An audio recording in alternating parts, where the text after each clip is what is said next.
What's good, my friends? Today, I'll be walking you step by step on how to have the perfect start for a beginner in Pirate Nation. I'll be showing you the best strategies and meta to speed up your gameplay, but I won't be covering any basics. So if you haven't watched my complete beginner's guide to Pirate Nation, I would recommend you do that first. Otherwise, let's get started. First, create an account, and I obviously recommend you use my referral code provided in the description. Now, it's extremely important you click through this beginner tutorial as it will set you up with a beginner boat. So let's click that one energy here. We'll click the craft and then go ahead and click battle. Now, I've seen a bug where you can't get on your boat and move it unless you click battle here. So go ahead and click battle again and now click flee. Now, the first thing you should do as a beginner is set your captain. So let's go ahead and do that. We're going to click crew and click set captain. Press confirm and we are good to go. Now we can click out of this and we're going to go exploring. We're going to skip all the resources and we're going to go specifically for the treasure chests. And we're going to go ahead and try to collect about 70 to 80 energy worth of treasure chests. Now these green ones aren't useful because we can't actually unlock them. So we need the brown ones. Sometimes you'll see some of these treasure chests are hidden, so you have to really keep an eye out. And you can also click the treasure chest multiple times. As long as you hover over it and it says 5 energy for 15, that means there's still gold in there and you can continue looting it until it's empty. This normally takes, I don't know, on a lucky day, 5-10 minutes. Hopefully not that long, to be honest. But some days I feel like I'm grinding this treasure chest hunting. If somebody has a more efficient way of doing this, by the way, please let me know in the comments because that would save me a lot of game time. So again, sometimes you'll see these 3 things like just popping out from the ground, and this will be like a hidden treasure chest. So you really have to look for these sometimes. Now that you're about 75 energy, you can now go to bounties and click got more cotton. And we are gonna want to do this quest, and I'll explain why later on. And we can go ahead and click set crew.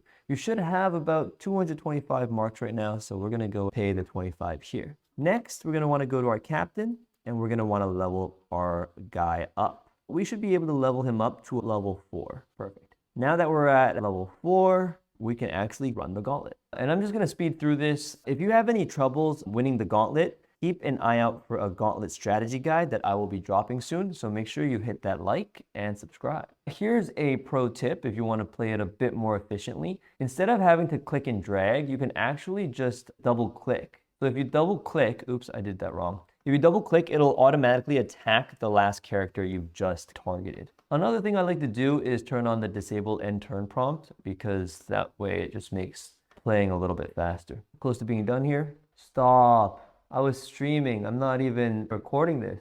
I'll have to grab this later from Twitch.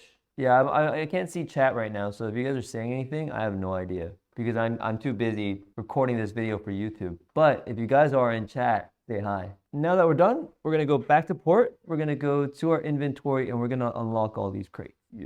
Now you should have enough resources for 1 ore, 1 net, and 1 anchor, but unfortunately we haven't gotten any of that. So we're gonna have to get back in our boat and we're gonna have to collect these resources. We do have 1 iron ore right now, so we just need 3 of the other and 2 of the one. So we'll grab 2 of these and we should have enough now to create this anchor. We're gonna go to inventory, crafting, anchor, craft. Now we're gonna go get the tree.